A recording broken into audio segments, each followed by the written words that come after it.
Topic of this video is going to be how we determine an electronic geometry.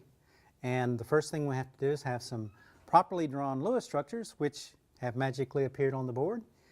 And after you draw the Lewis structure, you have to count the number of regions of electrons or number of groups of electrons. So what happens is if you have two groups of electrons, the furthest apart they can get away from each other is on opposite sides of the atom that they're attached to. And so first example of that is carbon dioxide. Here's one group of atoms.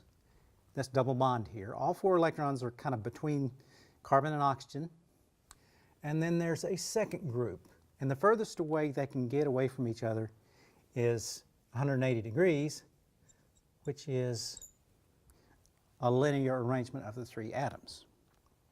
Okay, so the next example we're going to look at is formaldehyde and sulfur dioxide. Now the formaldehyde has a double bond. There's one region of electrons. Then there is another one here between C8 and H here called a bond. And then there's another one here. So this has three regions of electron density. So the arrangement of the electrons form an arrangement called trigonal planar. All right, so they're all in the same plane. The next example we're going to look at is sulfur dioxide. Now this is one of two resonance structures. Now with resonance structures, it does not matter usually which one of them you pick. They're all going to have the same number of groups of electrons around that atom. So we'll just look at this one we drew here. Here's one region of electrons between those two atoms. It's a double bond. Here's another one between those two atoms. It's a single bond. Now, however, in the other resonance structure, it'd be opposite. It'd be double and single, but it'd still be two groups of electrons between sulfur and oxygen.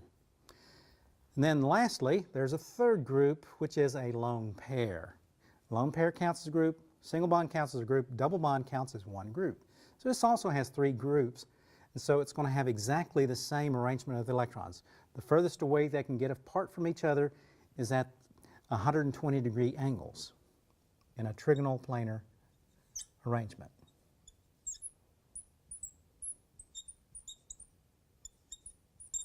All right, and so what I'm going to do is actually draw this trigonal planar arrangement, okay?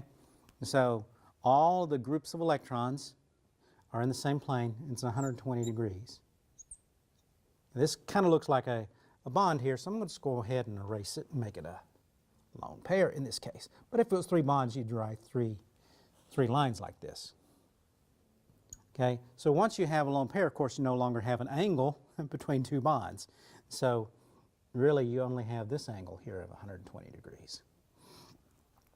Okay, so the other thing that you need to realize about the electronic geometry, and this goes and has an influence on the final arrangement of the atoms, is that these electrons here occupy a lot of space and they kind of push the bonds together. So this angle actually becomes slightly smaller than 120 degrees. All right, so this is an example of two groups of electrons. The electrons are arranged 180 degrees from each other in linear. Three groups of electrons in these two molecules. They arrange themselves at 120-degree angles, all in the same plane. The example with four groups of electrons, there's one, here's one, here's one, and here's one. And with four groups, the arrangement is no longer all in the same plane, but at the four vertices of a tetrahedron. Now, if you ever know somebody who plays fantasy games and has to use dice for random number generation, that's a four-sided die. That's the word tetra comes from. So there are four faces of this thing. So I'm going to draw the tetrahedral geometry here.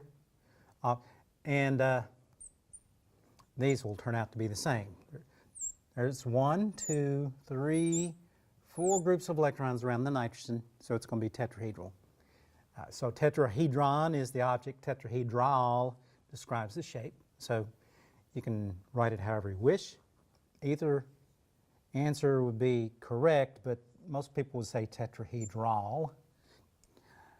All right, so all of these have 4 groups of electrons.